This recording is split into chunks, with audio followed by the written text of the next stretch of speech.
नमस्कार, स्वागत है आप सभी का एक बार फिर से आनंदीबाई हर से सरस्वती बालिका विद्या मंदिर इंटर कॉलेज जालौन की ऑनलाइन स्टडी एजुकेशन में। मैं धर्मेंद्र कुमार सिंह राजा सर आज यहाँ पर जो विषय है वो मैं आपको पढ़ाने वाला हूँ हिंदी। और अगर लेक्चर की बात की जाए तो ये मेरा 37वां लेक्चर है।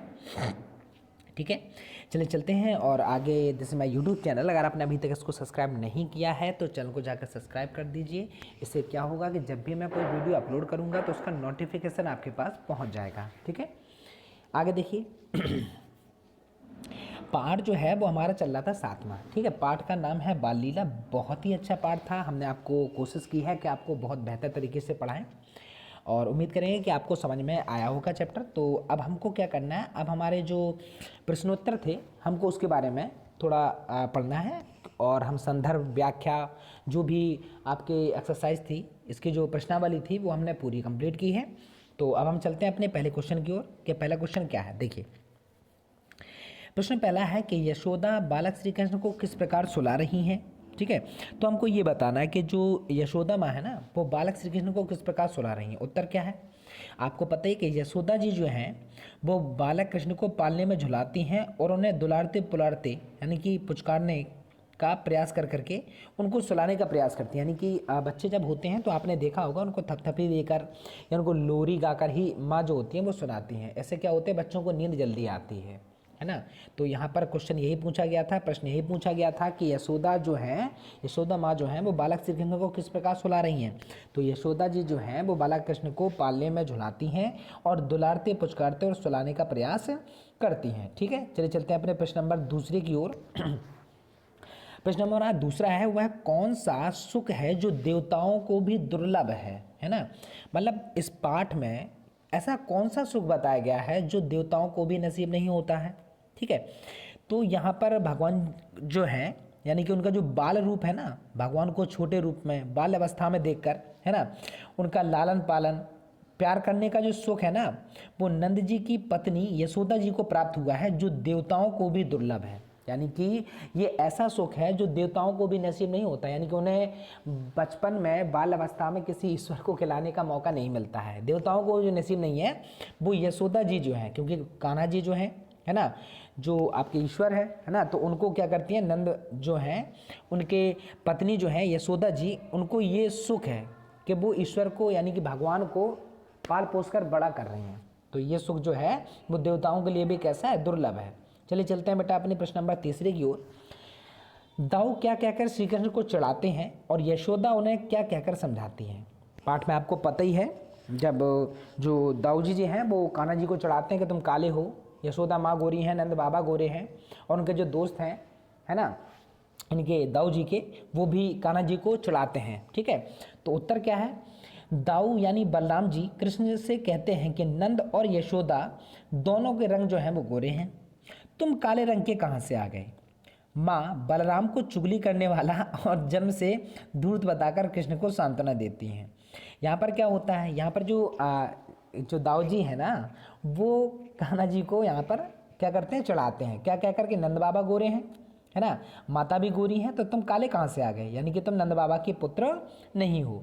तो उसके बाद बलराम जी जो हैं वो चुगली करते हैं, है ना, और ऐसी करते हैं। तो उसके बाद इनकी जो माँ है, यशोदा माँ जो है, वो कान्हा जी को यह कहकर मतलब दिलासा देती हैं कि वो जो बलराम है ना, वो तो जन्म से ही धूर्त है।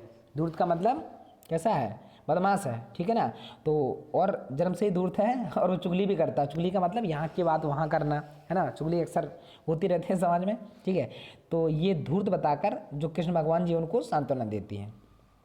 प्रश्न नंबर चौथा क्या है, माँ यशोदा श्री कृष्ण के मुख से कौन सी बातें सुनकर प्रसन्न हो रही हैं।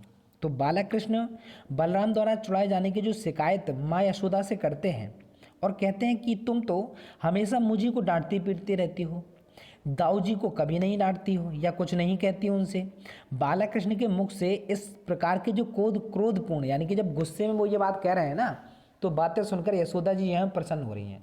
यानी कि आपने देखा होगा बच्चे, जब बहुत छोटे बच्चे होते हैं, जब वो शिकायत कर रहे होते हैं या तो तोतली आवाज़ में, या उनका जो भोलापन होता है ना, जब वो उस रूप में कहीं शिकायत आपके पास लेके आते हैं, तो उनका गुस्सा भी, उनके जो गुस्सा होता है ना, उस पर भी आपको प्यार आता है कि कैसे बोल रहा है, देखो कैसा कहता है ना। तो यहाँ पर भी जो यशोदा माँ है वो यही कान्हा जी की बातें सुनकर क्या होती हैं, प्रसन्न होती हैं। ठीक है, प्रश्न नंबर 5वां क्या है, पंक्तियों के आशय आपको स्पष्ट करना है। ठीक है, पाठ तो हमने पूरा पढ़ा ही है, अर्थ भी हमने पूरा आपको बताया है, उसके बाद हमने आपको लिखवाया भी है। ठीक है, तो काम है क्या है कि कबहूँ पलक हरी मूंद लेत कबहूँ अधर फरकाबे, यानी कि इस पंक्ति का क्या अर्थ है, इसका बारे में हमको बताना है। तो प्रस्तुत पंक्ति में बालक कृष्ण के सोने का वर्णन किया गया है, हमने पाठ पढ़ा है, हमको पता ही है।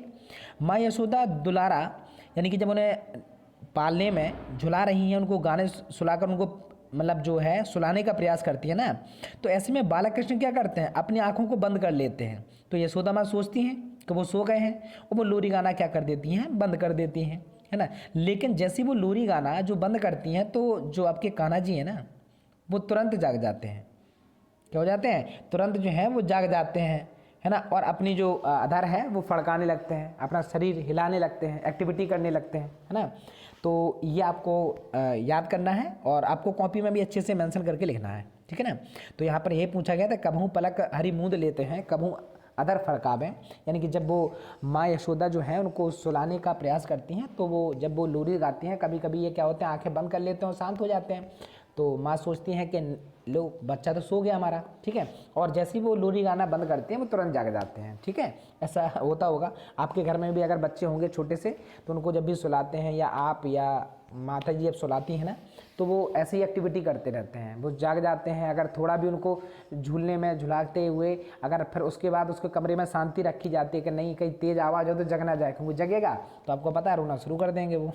ठीक है, क्या देखिए इसका भी हमको अर्थ निकालना है, यानी कि सूर्य श्याम मोही गोधन की सौ हो माता तू पूत, यानी कि यहाँ पर वो क्या कहती हैं, यशोदा जी हैं, जब वो समझा रही थी दाऊ जी की शिकायत, जब दाऊ जी की शिकायत कर रहे थे कान्हा जी, उन्हीं को समझाते हुए पंक्ति कहती हैं। क्या कहती हैं, प्रस्तुत पंक्ति में उस समय का वर्णन है जब बालक जो कृष्ण है यशोदा के से बलराम द्वारा चढ़ाए जाने की शिकायत करते हैं और कहते हैं कि बलराम दाऊ मुझे, यानी कि चढ़ाते हैं, है ना, कि क्या कहते हैं कि मैं आपका पुत्र नहीं हूँ, यानी कि क्योंकि नंद बाबा गोरे हैं और माँ भी गोरी हैं, यानी कि आप जो गोरी हैं, तो मैं काला कहाँ से आ गया। तो इन्हीं शिकायत के लिए जब उनको संतुष्ट करना होता है तब वो कहती हैं, इनकी बात सुनकर तभी जो हैं वो ये कहती हैं कि मैं गोवर्धन, समझते हो ना, गोवर्धन क्या होती है, गोधन, गोवर्धन पर्वत भी होता है, ठीक है, गोधन, और यहाँ पर गाय से अर्थ है, यहाँ पर गोधन का जो अर्थ है वो किससे है, गाय से है, और गोवर्धन पर्वत भी आपने सुना होगा।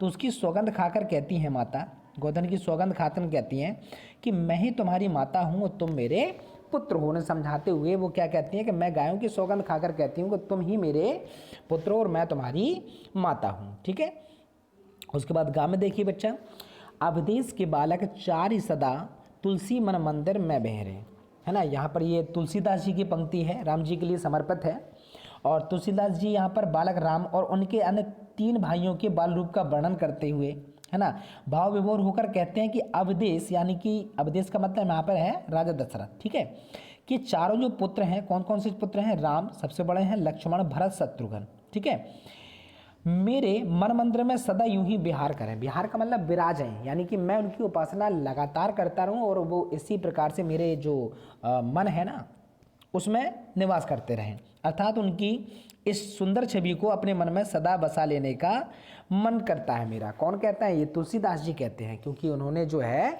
वो बाल्यावस्था का वर्णन किया है। यहाँ पर किसकी बाल्यावस्था का वर्णन हो रही है, भगवान राम की, ठीक है, और उनके जो राजा दशरथ के चारों पुत्र हैं, उनके जो भाई हैं, है ना, भरत लक्ष्मण, उनके भी हो रही है। उसके बाद घा में देखिए, कबहू ऋषि आई कहें हटी के पुनि लेत सोई जेहि लागी अरे, यानी कि इस पंक्ति का भी हमको अर्थ लिखना है। आपकी 3 पंक्तियां हो गई हैं, है ना, ये भी तुलसीदास जी के लिए ही, तुलसीदास जी ने ये लिखा है और भगवान राम के लिए समर्पित है ये, ठीक है। तो प्रस्तुत पंक्ति में कवि जो तुलसीदास जी हैं ना, वो राजा दशरथ के चारों पुत्रों को बाल लीला का वर्णन करते हुए उनकी हठी स्वभाव का चित्रण किया है। वे कहते हैं कि चारों बालक एक पल कुछ और दूसरे पल कुछ और मांगने लगते हैं। वे जिस वस्तु के लिए अड़ जाते हैं उसे लेकर ही मानते हैं। आपने बच्चों के जिद के बारे में अक्सर सुना होगा। अगर आप भी बच्चे हैं, आप भी अभी ज़्यादा बड़े नहीं हुए हैं, इस क्लास में हैं, तो आप भी अपने घर में जिद करते होंगे किसी सामान को लेकर, मान लीजिए किसी खिलौने को लेकर, किसी मतलब कपड़े लेने जाते हैं कि नहीं हमको यही चाहिए, तो आपकी जिद जो है बहुत ज़्यादा प्रभावी होती हैं आपके माँ बाप पर, जब वो आप नहीं जानते हैं, रोना गाना खाना ना खाना, ऐसे कई सारे आपके पास तरीके होते हैं अपनी बात मनवाने के। तो ऐसे बच्चे जो होते हैं वो क्या कह रहे हैं, तुलसीदास जी कहते हैं कि यहाँ पर बड़े ही अड़ियल स्वभाव, यानी कि बहुत ही कैसे मतलब क्या कहें उसको, अड़ियल ही कहते हैं, यानी कि जिद्दी स्वभाव जिसको हम लोग कहते हैं ना, बहुत जिद्दी स्वभाव के हैं। कभी एक चीज़, एक पल में कोई दूसरी चीज़ मांगते हैं और दूसरे पल में कोई दूसरी चीज़ मांगते हैं। ठीक है, आगे देखिए, यहाँ पर आपके भाषा की बात से कुछ प्रश्न आपके बनते हैं। और यहाँ पर क्या है, पद में आए हुए निम्नलिखित आपको यहाँ पर जो शब्द दिए जा रहे हैं ना, ये वाले है ना, इनका आपको तत्सम रूप लिखना है। तत्सम समझते हैं ना, यानी कि कान का तत्सम रूप क्या होगा, तो कृष्ण होगा। श्याम का इस प्रकार से नहीं लिखा जाता, श्याम इस प्रकार से लिखा जाएगा। तो आप इस तरफ लिखेंगे तत्सम रूप शब्द का, यहाँ पर आपको लिखना है तत्सम और रूप, ठीक है ना। उसके बाद आप इनको लिखेंगे। श्याम का क्या होता है, तत्सम श्याम होता है। दुर्लभ का इस प्रकार से लिखा जाता है। द्वितीय का युति होता है। अविदेश का आपका अविदेश होता है, सीटी वाला सा बनता है इसमें। और शशि का ये सीटी वाला सा बन जाता है, यानी कि वर्ण वही रहे है ना, अक्षर वही रहे, वाक्य जो आपको शब्द जो हैं वो वही रहते हैं, बस उनमें जो लिखावट का तरीका होता है शुद्ध अशुद्ध वो होता है। क्योंकि हम आमतौर की भाषा पे जो शब्द होते हैं ना उन्हें थोड़ा परिवर्तित कर देते हैं बोलचाल की भाषा में। ठीक है, तो यहाँ पर आपको ये याद रखना है। आगे देखिए, प्रश्न नंबर दूसरा क्या है कि मंजुल शब्द में अगर ता प्रत्यय लगाए, प्रत्यय कहाँ लगता है, हमने आपको उपसर्ग प्रत्यय पढ़ाए हैं, ये वाक्य के लास्ट में लगते हैं, है ना। और जब लगते हैं ना तो उसके अर्थ को बदल देते हैं, है ना। तो यहाँ भाववाचक संज्ञा जो है वो क्या करते हैं कि मतलब अर्थ, मतलब उनका वैसा अर्थ नहीं बदलता, बस उसका विशेषण के रूप में होते हैं कभी यूज, है ना। मतलब ये नहीं है कि आप वाक्य मतलब जो शब्द है वो बिल्कुल अर्थ बदल जाए उसका, ठीक है ना, उसको किसी चीज़ में परिवर्तित कर देते हैं, ठीक है ना।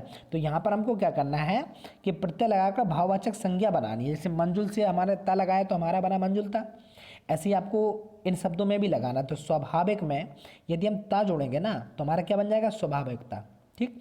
प्रखर में ता लगा देंगे प्रखरता, कोमल में ता लगा देंगे कोमलता, स्वच्छ में ता लगा देंगे स्वच्छता, कठोर में ता लगा देंगे कठोरता, और वास्तविकता में लगा देंगे तो वास्तविकता। तो ये विशेषण बन गए हमारे, स्वभाव है, प्रखरता है, कोमलता है, जैसे ये है ना। तो ये भाववाचक जो संज्ञा है ना वो हमने इसको यहाँ पर कंप्लीट किया है, ठीक है। ता लगा कर बहुत ही ईजी होते हैं, आप आराम से इसको कर सकते हैं। प्रश्न नंबर तीसरा हमारा, बिंब शब्द में प्रति उपसर्ग अब लग रहे हैं उपसर्ग, तो उपसर्ग कहाँ लगते हैं, उपसर्ग हमेशा लगते हैं शब्द के आगे, और प्रत्यय हमेशा कहाँ लगते हैं, बाद में लगते हैं। तो हमको क्या लगाना है उपसर्ग, तो ये प्रति जो है वो कहाँ लगेगा, आगे लगेगा। अगर हम क्रिया में प्रति, क्रिया आपको दिया जाएगा, ठीक है ना, पेपर में आपको ये दिया जाएगा, क्रिया दिया जाएगा और उसमें कहेंगे प्रति उपसर्ग लगाओ, तो बस आपको आगे लगा देना है प्रति, और मिला के क्या लिख देंगे, प्रतिक्रिया। उपकार में हम प्रति लगाएंगे तो प्रत्युपकार, मान में हम प्रति लगाएंगे तो प्रतिमान, एक में प्रति लगाएंगे तो प्रत्येक, है ना। और उसके बाद आपका हाँ प्रति यानी उत्पन्न में लगाएंगे तो प्रत्युत्पन्न हो जाएगा, ठीक है। और प्रति में हार में अगर लगाएंगे प्रति तो हमारा बन जाएगा प्रतिहार। तो ये हमने कुछ उपसर्ग बनाए हैं, ठीक है। और यहाँ पर बस यही हमारा जो था वो अंतिम प्रश्न था, और ये पार्ट जो है हमारा पूर्ण रूप से अब समाप्त होता है। इसके बाद हम अगले लेक्चर में आपका अगला पार्ट शुरू करेंगे। आशा करते हैं कि आपको चीज़ें समझ में आ रही होंगी और आप अपने घर पर सुरक्षित रहकर अपनी पढ़ाई को पूरा कर रहे होंगे, ठीक है। धन्यवाद। और अगर आपको वीडियो पसंद आई है तो वीडियो को लाइक ज़रूर करें।